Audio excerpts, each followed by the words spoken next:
একজন বিএনপি নেতা তো কাপড় খোলার কথা বলেছেন, এটা বিভৎস কথা। আমাদের আমির ডাক্তার শফিকুর রহমান যেখানে যাচ্ছেন প্রচারণায় তিনি একটা কথা বারবার তুলে আনছেন, সেটা হচ্ছে যে জামায়াতের নারী কর্মীদের উপর হামলার অভিযোগ। বিএনপির নেতাকর্মীরা বিভিন্ন জায়গায় বলা হচ্ছে যে জামায়াতের নারী কর্মীদের উপর হামলা করেছে। আজকে তিনি বলেছেন একদিকে মায়েদের হাতে ফ্যামিলি কার্ড, অন্যদিকে সে মায়েদের গায়ে হাত। যারা মায়েদের কাপড় খোলার হুমকি দেয় তারা ক্ষমতায় আসলে মা বোনদের ইজ্জত শঙ্কায় পড়বে। কি বলবেন এই বিষয়ে? একজন বিএনপি নেতা তো কাপড় খোলার কথা বলেছেন, এটা বিভৎস কথা। মানে এই কথা কারো মুখ দিয়ে বের হওয়া উচিত না।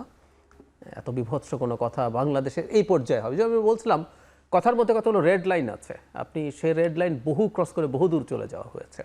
বা কোথাও কোথাও যদি হয়ে থাকে, আমি আসলে বারবার বলছি এগুলো কতগুলো মিডিয়াতে আসছে, কতগুলো সোশ্যাল মিডিয়াতে আসছে, এগুলো প্রত্যেকটা আসলে ইনভেস্টিগেট করে কনফার্ম হওয়া দরকার এগুলো হয়েছে কিনা। কি দু একটা ঘটনা সম্ভবত আমাদের কাছে ভিডিও ডকুমেন্ট আছে, সেগুলো তো হয়েছেই।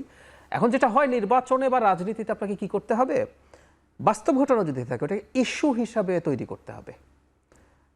ইস্যু তৈরি করাকে আমি খারাপ অর্থে বলছি না, রাজনৈতিক দলগুলো যে কোনো জিনিসকে ইস্যু হিসাবে তৈরি করে ফেলেন। সো এই নির্বাচনে তারা বিএনপির বিরুদ্ধে দুর্নীতি বা চাঁদাবাজির অভিযোগ আনছেন, নারীর প্রতি সহিংসতার আলাপ তারা আনছেন। একবার তো একটা সমাবেশের ডাকও দেওয়া হয়েছিল, যেটা শেষ পর্যন্ত সম্ভবত হয়নি।